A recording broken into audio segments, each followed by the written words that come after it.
Shabbat Shalom, Kohalal Yahweh Bashim Yahushua Bashim Kakodash.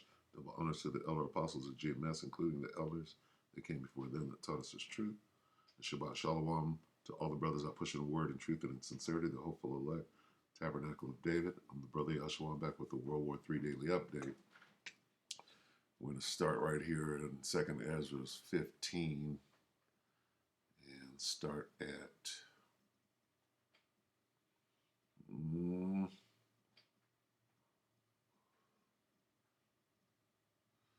are we going to start? Let's start at 15 or 14. Woe to the world and them that dwell therein, for the sword and their destruction draweth nigh, and one people shall stand up and fight against another, and swords in their hands. All right? What's going on in the Ukraine right now? For there shall be sedition among men, and invading one another. They shall not regard their kings nor princes, and the course of their actions shall stand in their power. A man shall desire to go into a city, and shall not be able. For because of their pride the city shall be troubled, the houses shall be destroyed, and men shall be afraid. A man shall have no pity upon his neighbor. Are the Russians neighbors to the Ukrainians, or are they the same people? But shall destroy their houses with the sword, and spoil their goods because of the lack of bread and for great tribulation. And we see that going on right now. Now, let's go back to this guy, Scott Ritter, the devil. Okay. And the thief cometh not but to steal and to kill. He's the murderer. Listen to how this guy is talking. All right. But he's being truthful. Right? So this is Ed Mays. And this is the second part of an interview of Scott Ritter. This is yesterday. Okay. Ooh, it's April 6th. Okay. Salakia. So this is a couple of weeks ago. If that. A week and a half. So, but listen to what this guy is saying and what's going on and what's not going on over there, because it brings a greater perspective, all right, as to some of the propaganda and mainstream media lies and whatever. So this guy's breaking it down. All right, so let's give. And you could go back and listen to part 1. We're just going to play some excerpts of part 2 and then go ahead and close it out. All right, just for a different perspective. Here we go. In 1991, I was one of the planners and implementers of Operation Desert Storm. Operation Desert Storm was a major military operation against the Iraqis. It kicked off with I believe, a 44-day strategic air campaign. We started off that air campaign by blowing up every means of communication, meaning we shut down the radios, we shut down the TVs, we shut down everything. We blew up all the bridges, we blew up all the highways, we blew up everything. Electrical generation plants, petroleum plants, fuel, and this went on for 44 days. And we slaughtered the Iraqi people, slaughtered them. It's not a violation of the war. Everything we bombed was a legitimate military target. But the point is, we killed a lot of Iraqi civilians. Now, the reason why I bring that in is Russia engaged in a major military campaign against Ukraine. You know what they didn't do? They didn't shut down cell phone service. They didn't shut down internet connectivity. They didn't shut down the railroads. They didn't shut down the highways. They let the Ukrainian people travel to and fro here and there. They allowed the president of Ukraine to get on video conferences with the United States Congress, with British Parliament, with the European Union, with NATO, video conferences that not only elevated his status as a leader, but generated billions of dollars of military aid that then flowed in, was turned over to the Ukrainian army, and killed Russian soldiers. So the military imperative, the military necessity of shutting this down is real, but Russia didn't do it. Why? Because Russia isn't viewing this as a war like we viewed the war against the Iraqis.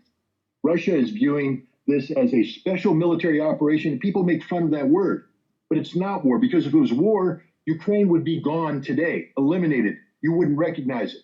Unfortunately, it's getting that way because the way the Ukrainians have opted to defend means they're putting their military forces in residential areas, and those areas are getting bombed and destroyed, and people are dying. But the original Russian approach was a very soft approach. They didn't use Russian doctrine of overwhelming military firepower, artillery that flattens everything, followed by a massed tank attack that runs over everything. That's not what they did. They actually came in with light infantry units up front who tried to negotiate their way through the towns and cities, meet with the elected officials and say, we're not a threat. Just let us go through and do our job. We won't bother you. You can continue to govern the way you want to govern. I believe the Russians were told by their intelligence professionals that they would be well received. The rumors are that Putin has arrested several of these intelligence officials because they got it wrong. And the Russians weren't well received. And the Russians lost a lot of men up front trying to come in soft. But the point is, the Russians have never changed their position, which is they are there not to defeat the Ukrainian people, but to defeat Nazis, to demilitarize, and to bring minimal harm. And we have written orders to this effect. Now, unfortunately, there's been fighting, and we see, there are civilian casualties and there are refugees. That is just one of the horrific realities of war, which is why the United Nations sought to ban war to begin with, and everybody should ensure that the last option is always military action, that we exhaust every venue short of war before we go to war, because war is horrible. War is awful. You don't want to glamorize war. You don't want to legitimize war, but it's happening right now. And we need to understand that the Russians have done everything humanly possible to minimize the damage that's been done to the Ukrainian civilians and Ukrainian civilian infrastructure. We see the Russian concern when you talked about it, Joe, about how before the war started, they began the evacuation of civilian populations out of the war zone, which is one of the things you are required to do under the international humanitarian law. That if you are going to wage conflict in an area where there are civilian structures, you have a duty and responsibility to get the civilians the hell out of there before the fighting starts. Because if you don't, then you're using them as de facto human shields. Well, guess who hasn't evacuated the civilian? The Ukrainians. And now we come to the opposite end. The Russians have gone out of their way to treat Ukrainian civilians with respect. What have we learned about the Ukrainian nationalists, the Nazis? They view anybody who collaborates with the Russians, any one of these mayors who said, yeah, come on in, keep going, we're not going to harass you, they are now collaborators who will be killed. And they are being killed. They're being arrested and assassinated by the Ukrainian government for the crime of collaboration. They're doing the same thing with people who receive Russian humanitarian aid. The Russians hand out these aid packets that are in little green boxes. They have a white star. You may have seen them. They say Voyantord Military Store, but they hand them out their dry rations, and they give them to people who are hungry, who are starving. It is a crime to possess one of these. If you possess one of these and the Ukrainian National Police catch you, you are treated as a collaborator and you are killed. And this becomes important when we start talking about Bucha in a minute. But as this war goes on, too, we're seeing another thing, the displacement of people. People tend to run away from combat zones because most people are rational thinking people and they don't want to be around where shells are going off. So they flee, and they try to flee out of the combat zone, which means now millions of people are fleeing into Europe, into Poland, into Hungary, into Slovakia, into Romania, Moldova. They're fleeing there, and this creates a crisis of its own. And you talked about Article 4. One of the big things about NATO, people talk about collective defense. An attack against one is an attack against all. That's Article 5. It's only being invoked once, right after 9/11, and pretty much what was a propaganda show by the United States to show that the world was lined up behind it. They flew some airplanes over the United States for airborne warning, as if the terrorists were going to hijack even more aircraft, and they sailed some ships in the Mediterranean, but it wasn't real. But NATO's been at war many times. The other article that authorized NATO to go to war is Article 4, and that's basically where the members can consult with one another on matters of imminent security concern of one or more members. They've used that excuse to take on Serbia. to go into Libya, to go into Iraq after the invasion, to go into Afghanistan. And today they've convened Article 4. Poland and the Baltic nations have convened an Article 4 consultation, and they're talking about what can we do in Ukraine. NATO recognizes that if they send military troops into Ukraine, they lose Article 5 protection. So meaning that if Russia responds, you can't gin up the whole NATO group under Article 5, but you can gin them up under Article 4. And that's the danger. Right now, there's active discussions in NATO about creating a... Did you hear him say gin up? All right. When you use that word gin, as in genie, right? Spirits, all right? Witchcraft, if you will. All right. A lot of that going on over there. We're 7 minutes in. Listen to a little more. They send military troops into Ukraine, they lose Article 5 protection. So meaning that if Russia responds, you can't gin up the whole NATO group under Article 5, but you can gin them up under Article 4.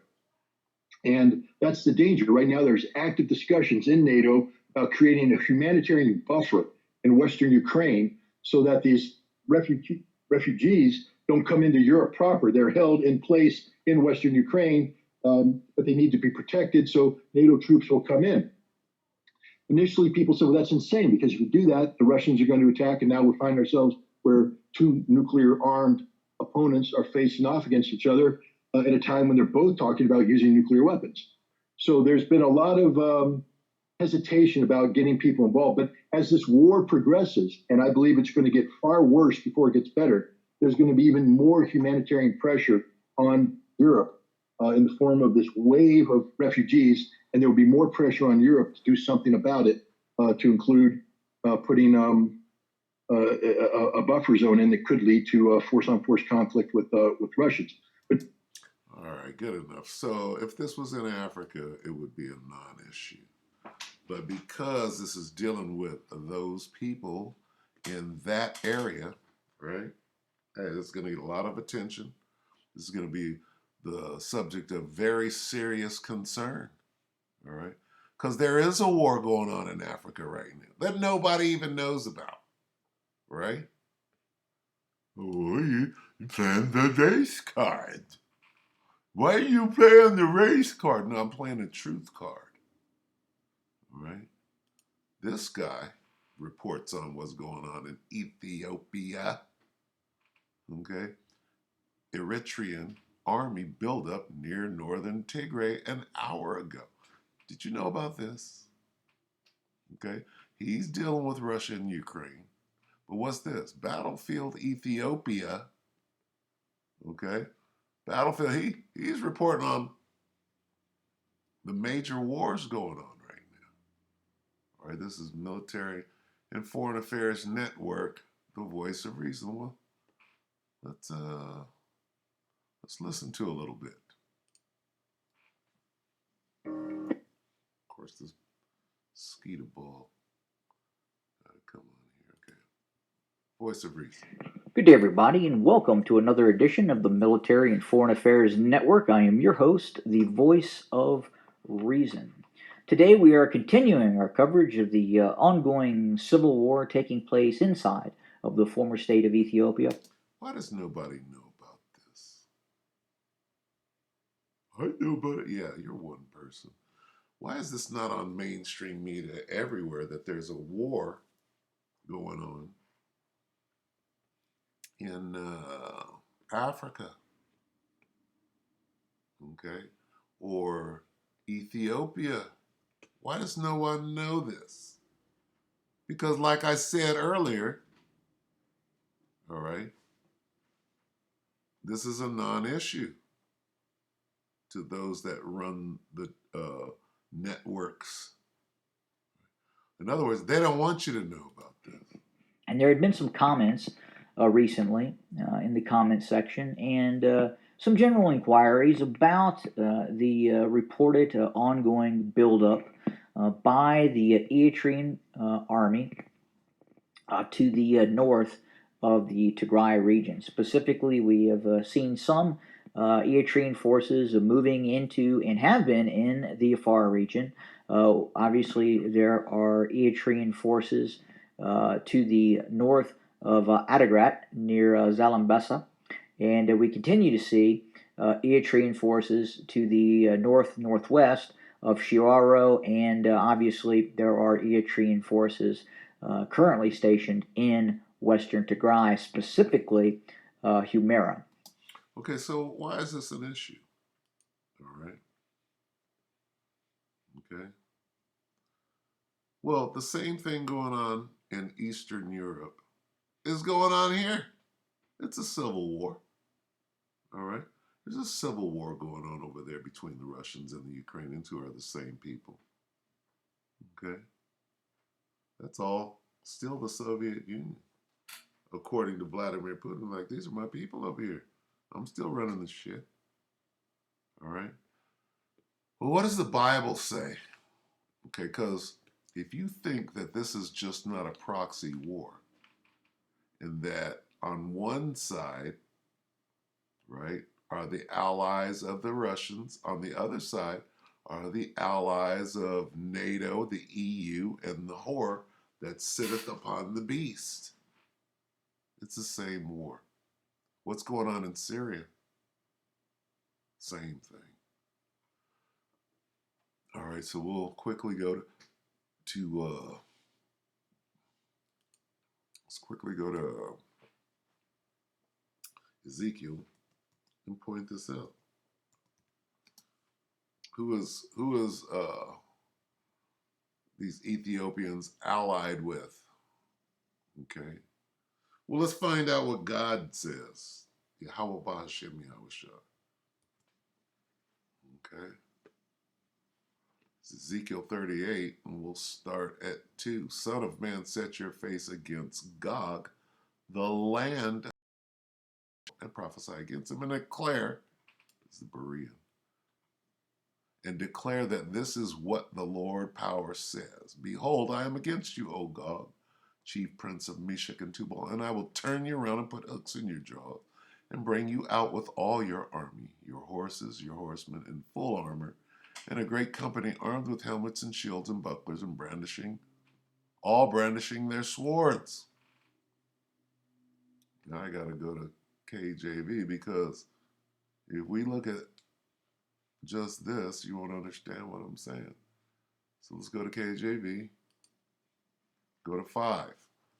And Persia, Iran, and Ethiopia and Libya. Is Ethiopia and Libya on the continent of Africa? Sure they are. Is Ethiopia at war right now? Sure they are. And who are their allies? The land of Magog, which is Russia. Russia and Ethiopia are fighting together in Africa. You think not? Just showed you. They're using different names. Persia is no longer called Persia. It's Iran. Libya is Libya. Ethiopia is Ethiopia. That's easy. Okay? When you get into Turkey, right? These names are obscured. But these, right, are allies coming into World War III. All right? So all of this is important. Okay? This is important as to World War III. Let's get that on the way out. Just like Scott Ritter said, this thing is going to build. This is Revelation 11 and 14. Second woe was past. That's World War II. And behold, the third woe cometh quickly. World War III. All right. It's all set up. It's all set up. Who's going to win? All right. So with that, what's today? Friday? We'll see you on Monday. All right. We hope that the elect were edified, you brothers and few sisters. With that, we're going to say Shabbat Shalom.